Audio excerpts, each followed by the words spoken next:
நான் மருத்துவர் பிரபாகரன், நாம் தமிழர் கட்சியினுடைய மருத்துவ பாசறை ஒருங்கிணைப்பாளர். இன்றைக்கி காலையில் காரைக்குடியில் பரப்புரையெல்லாம் ஆரம்பிச்சிட்டாங்க.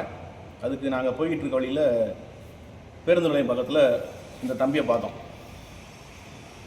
அவர் கண் பார்வை குறைவாக உள்ளவர்.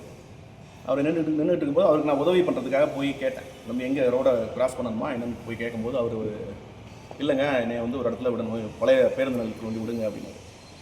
எதுக்கு அங்கே போய் என்ன பண்ண போகிறீங்கன்னு கேட்கும்போது, இல்லை நாம் தமிழர் கட்சிக்கு பரப்புரை செய்கிறதுக்காக வந்திருக்கேன், சேலத்துலேருந்து வந்திருக்கேன் அப்படின்னு. தனியாக வந்திருக்கீங்களா அப்படிங்க? ஆமாம், தனியாக தான் வந்திருக்கேன். எனக்கு ரொம்ப ஆச்சரியமாக இருந்துச்சு. அப்புறம் நான் என்னை அறிமுகப்படுத்திக்கிட்டு எனக்கு ஒரு 2 நிமிடம் எனக்கு என்ன பண்ணுறதுனே புரியல. ஒரு தனியாக ஒரு பையன் சேலத்துலேருந்து பேருந்தில் ஏறி எங்கேயும் இறங்கி இங்கே எந்த தொடர்பும் இல்லாமல், யாருடைய எண்ணம் இல்லாமல், யார்கிட்ட என்ன கேட்குறது தனிமையில் நின்றுட்டு இருக்காரு. ஆனால் இது ஒரு தெய்வாதீனமாக நான் அந்த இடத்துல அவரை சந்திக்கக்கூடிய எனக்கு ஒரு வாய்ப்பு. இது எனக்கு ரொம்ப ஆச்சரியத்தை தந்துச்சு. அப்புறம் உடனே எனக்கு என்ன பண்ணுறது தெரியல. அப்போ முன்னாள் வேட்பாளர் முதலாகி வேட்பாளர் ஐயா பரிமளம் ஐயா இருந்தார் கூட. அவரையும் கூட்டிக்கிட்டு தம்பி என்னுடைய வாகனத்தில் ஏற்றிக்கிட்டு இங்கே நம்ம கொஞ்சம் மண்டபம்லாம் ஏற்பாடு பண்ணியிருக்கோம். வெளியூர்லேருந்து நிறைய தம்பிகள் வர்றாங்க பரப்புரைக்கு. அவங்கெல்லாம் தங்குறதுக்காக ஒரு 1000 பேர் இன்றைக்கி வர்றாங்க. அவங்க தங்குறதுக்கான மண்டபம், உணவு எல்லாமே ஏற்பாடு பண்ணியிருக்கோம். இப்போ அங்கே அந்த தம்பியை நாங்கள் தங்க வச்சுட்டு அடுத்து அவர் என்ன மாதிரியான பரப்புரை பண்ணணும்னு நினைக்கிறாரு, இது நம்ம பயிலோடு போயிட்டு மக்களை நேராக சந்திக்க போகிறாரா, இல்லை வாகன பரப்புரை செய்ய போகிறாரா, இல்லை தனித்தனியாக மக்களை அறிமுகப்படுத்திட்டு பேச போகிறாரா என்னன்றது அவருடைய இது நமக்கு தெரியல. அதை அவர்கிட்டே கேட்டுப்போம், அவருடைய முழுவதும் அப்படின்னு. தம்பி, நீங்கள் உங்களை பற்றி எல்லாத்தையும் சொல்லுங்கள், எங்கேருந்து வரீங்கன்னு சொல்லுங்கள். என்னோடய பேர் விஜயபாலன். நான் சட்டக்கல்லூரி படிச்சுட்டு இருக்கேன். என்னுடைய தொகுதி திண்டுக்கல் தொகுதி. ஆனால் நான் சேலத்தில் தங்கி படிச்சுட்டு இருக்கனால நான் சேலத்துலேருந்து வரக்கூடிய சூழ்நிலை இருந்தது. நான் பள்ளி படிக்கிற காலத்துலேருந்தே எனக்கு அண்ணனுடைய பேச்சுன்றதை தாண்டி அவருடைய கொள்கைகள் எனக்கு அப்போ இருந்தே என்னுடைய ஆசிரியர்கள் கற்றுக் கொடுக்க ஆரம்பித்தாங்க.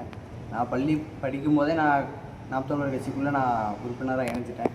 களப்பணிகள் அப்படிங்கிறது எனக்கு ரொம்ப நாளாக ஒரு பெரிய கஷ்டமான இதாகவே இருந்துச்சு. எல்லோரும் களப்பணியில் போய் செய்கிறாங்க, நம்ம என்ன செய்ய போகிறோம் அப்படிங்கிற பலத்த யோசனை இருந்துச்சு. நான் கட்சியில் இணைந்து 4 ஆண்டுகள் 5 ஆண்டுகள் கழித்து நான் பார்க்குறேன், அண்ணன் அறிவிக்கிறாங்க, மாற்றுத்திறனாளிகளுக்கும் தனி பாசறை உருவாக்குங்க அப்படின்னு சொல்லிட்டு அண்ணன் ஒரு அறிக்கையை வெளியிடுறாங்க.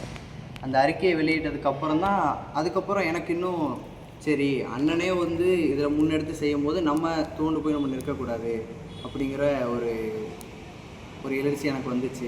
அதன் பிறகு தேர்தல் காலங்களாக இருக்கட்டும், மற்ற காலங்களில் குருதிக்கொலை பாசறை சார்பான மாணவர்கள் மத்தியில் செய்கிறதா இருக்கட்டும், இல்லை உறுப்பினர் சேர்க்கை முகாமாக இருக்கட்டும், அது என்னால் முடிஞ்ச அளவுக்கு நான் இப்போது சேலத்தில் படிக்கிறதுனால சேலம் தொகுதிகளில் என்னால் முடிஞ்ச அளவுக்கு நான் களப்பணியிலையும் செஞ்சுக்கிட்டு இருக்கேன்.